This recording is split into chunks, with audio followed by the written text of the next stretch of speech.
미니 PC를 나스와 같은 서버 용도로 사용하면서 항상 한 가지 아쉬운 부분은 바로 저장 공간입니다. NVMe 기본 사이즈가 256이나 512기가 정도인데요. 영화나 이미지 같은 파일들을 저장하기에는 대용량 하드가 필수적입니다. 그런데 미니 PC는 애초에 사이즈가 작다 보니 이런 3.5인치 하드를 사용하는 것은 불가능합니다. 오늘 영상에서는 바로 이런 단점을 극복할 수 있는 제품을 리뷰해 보려고 합니다. 저처럼 미니 PC 용량이 아쉬웠던 분들은 이 리뷰 영상을 꼭 시청해 보시면 분명 도움이 되실 거라고 생각합니다. 네, 제가 오늘 리뷰해 볼 제품인데요. 이 제품은 제가 3월 3일에 알리에서 직구로 구매를 했는데요. 월요일에 주문을 했는데 토요일에 도착을 해서 꽤 빨리 배송이 되었습니다. 처음 받아봤을 때 박스 사이즈가 꽤 커서 놀랐는데요. 전에 사용하던 M100 제품 사이즈가 이 정도니까 포장 자체는 큰 편입니다. 박스를 한번 열어보면 간단한 설명서가 있고요. 상단의 작은 박스에는 이런 받침 스펀지 같은 거랑 HDMI 케이블 1개, 그리고 전원 어댑터가 들어있습니다. 안쪽은 이렇게 스펀지 완충 포장이 한 번 더 되어 있는데요.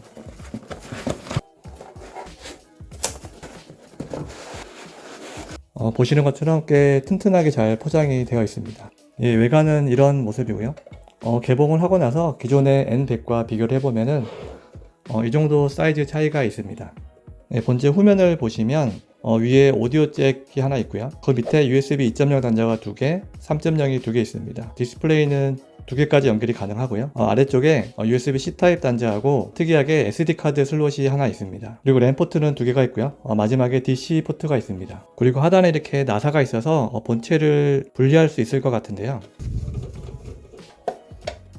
이렇게 하부에 나사 4개를 분리하면 이처럼 내부 본체를 확인할 수 있습니다. 안쪽 내부를 확인해 보니까 512기가 NVMe 메모리가 하나 있고요. 여기는 와이파이 모듈입니다. 그리고 싱글 슬롯에 DDR4 메모리가 하나 장착되어 있습니다. 제조사는 잘 확인이 안 되는데 아마 중국 내수 모델인 것 같습니다. 그리고 하부에는 이렇게 8cm 정도 되는 팬이 하나 달려 있는데 아래쪽에서 바람을 빨아들여서 위로 배기시키는 구조입니다. 이제 제품에 하드디스크를 설치하고 실제 성능은 얼마나 나오는지 한번 확인해 보겠습니다. 이쪽에 보시면은 이처럼 우리가 일반적으로 PC에서 사용하는 하드디스크를 열 수 있는 슬롯이 2개가 있습니다. 제가 이 제품을 구매한 이유이기도 한데요. 하드디스크는 동작할 때 진동 소음이 있을 수 있기 때문에 이렇게 고무 재질로 한번 방음 처리가 되어 있는 부분이 좋은 것 같습니다. 한번 하드디스크를 설치해서 잘 인식되는지 체크해 보겠습니다. 참고로 이 하드는 제가 데스크탑에서 사용하고 있는 웨스턴 디지털 4TB 제품인데요. 우리가 일반적으로 사용하는 하드디스크도 있지만 나스나 CCTV 전용으로 나온 좀 더 내구성이 강한 하드디스크도 있습니다. 가격은 일반 하드보다 약간 더 높지만 더 안정적이고 저소음으로 데이터 저장을 원하신다면 한번 구입해 보셔도 좋을 것 같습니다. 이 베이에 하드디스크를 장착할 수 있는 방법을 간단히 설명드리면 일단 이쪽 한쪽에 하드디스크에 있는 나사 홈을 일단 끼워줍니다. 그리고 나머지 반대편 쪽 고무는 이쪽에 바깥쪽에 큰 홈에 끼워 주시고요. 이 상태에서 이거를 밑에 쪽으로 미시면서 끼워주시면 이렇게 조금 편하게 장착이 가능했습니다. 이렇게 2대의 하드에 모두 장착을 했고요. 이 본체 내부에 플러스에 맞춰가지고 이렇게 딸깍 소리가 날 때까지 밀어 넣어주시면 되겠습니다. 네, 이렇게 하드디스크 장착까지 마쳤고요. 참고로 뚜껑은 이렇게 자석으로 되어 있어서 그냥 올려만 두면은 쉽게 장착이 가능하도록 되어 있네요. 네, 이상으로 설치까지 마쳤고요. 실제 전원을 켜서 잘 동작하는지 확인해 보겠습니다. 하드디스크까지 설치를 마치고 제품을 부팅해 보았습니다. 이 제품도 다른 PC와 마찬가지로 윈도우 11이 기본적으로 설치된 상태입니다. 조금 전 추가했던 4TB 하드 2개도 모두 잘 인식이 된 상태입니다. 하드웨어 인포를 제외한 다른 프로그램은 설치하지 않은 상태에서 CPU 점유율은 10%대입니다. 하드웨어 인포로 시스템 온도를 체크해 봤을 때 CPU 코어 온도는 약 42도 정도 나오고 있네요. 그리고 추가한 하드디스크 온도는 각각 37도와 40도 정도가 나오고 있습니다. SSD는 49도로 약간 더 높은 편입니다. 부팅 후 다른 프로그램은 별도로 돌아가는 상태가 아니기 때문에 시스템 온도는 생각보다 많이 높지는 않은 것 같습니다. 하지만 기본 팬 소음이 조금 있는 편입니다. 지금 들리는 정도의 소음이 나오고 있는데요. 개인적으로 소음에 좀 예민한 편이라서 이대로 책상에 올려놓고 사용하기에는 무리가 있어 보입니다. 저는 아무래도 팬 소음이 신경 쓰여서 이런 USB 쿨링 팬 거치대를 한번 설치해 주려고 합니다. 일단 기본적으로 설치되어 있는 팬을 제거해 줄 필요가 있는데요. 이렇게 하단에 기본적으로 설치되어 있는 팬 자체가 소음이 좀 심하기 때문에 이 팬은 제거해 주도록 하겠습니다. 이쪽에 있는 단자를 제거하고 나사를 풀어주시면 되겠습니다. 이렇게 기본 팬을 제거해 주었고요. 이 상태에서 다시 설치해 줍니다. 그리고 기존의 나사는 다시 조립해 주겠습니다. 이렇게 팬을 제거해 줬고요. 저는 이런 USB 쿨링팬 거치대를 사용할 예정인데요. 이 쿨링팬 거치대 위에 본체를 올려놓고요. 그리고 상단에 팬을 추가로 설치할 예정입니다.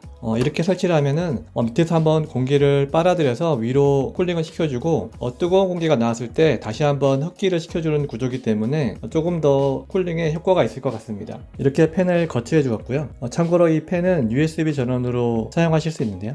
이 두 개의 팬을 이렇게 하나의 분배기로 연결해주고 팬 속도 조절 케이블을 사용하면 기기 온도에 따라서 팬의 회전수를 조절하실 수 있습니다.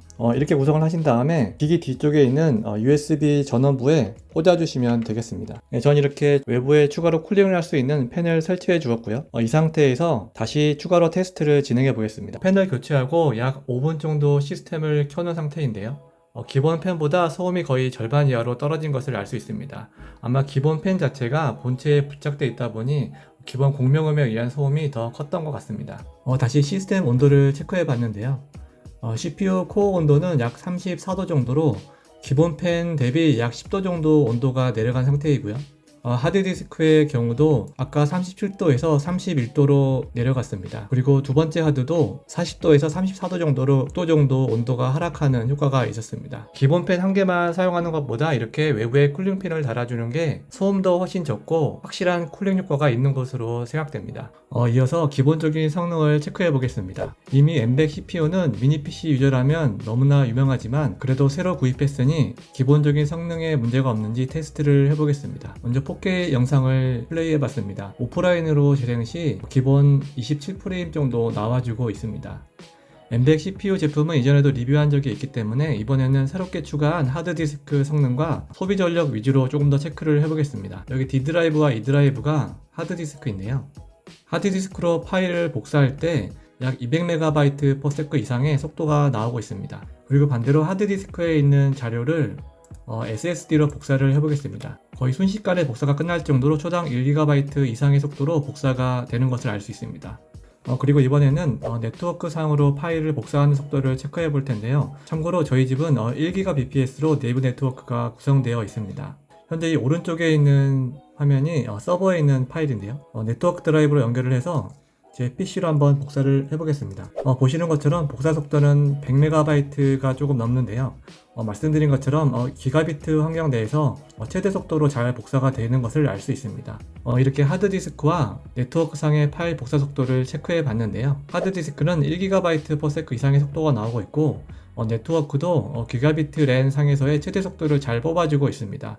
이 정도면 집에서 NAS로 활용하기에도 충분히 문제없는 속도가 될 것 같습니다. 다음으로 소비 전력을 체크해 봤는데요. 현재 전원 콘센트에는 이 본체만 연결되어 있는 상태입니다. 그 상태에서의 현재 실시간 소비 전력을 보면 22.9W 정도로 매우 낮은 상태인데요. 현재 하드디스크가 두 개로 추가로 달려 있고 본체와 팬까지 연결된 것을 감안했을 때 소비 전력은 꽤 낮은 편이라고 볼 수 있습니다. 현재와 같은 구성으로 NAS 서버를 24시간 집에서 구동하셨을 때 전기요금은 약 3,400원 정도가 나오게 되겠습니다.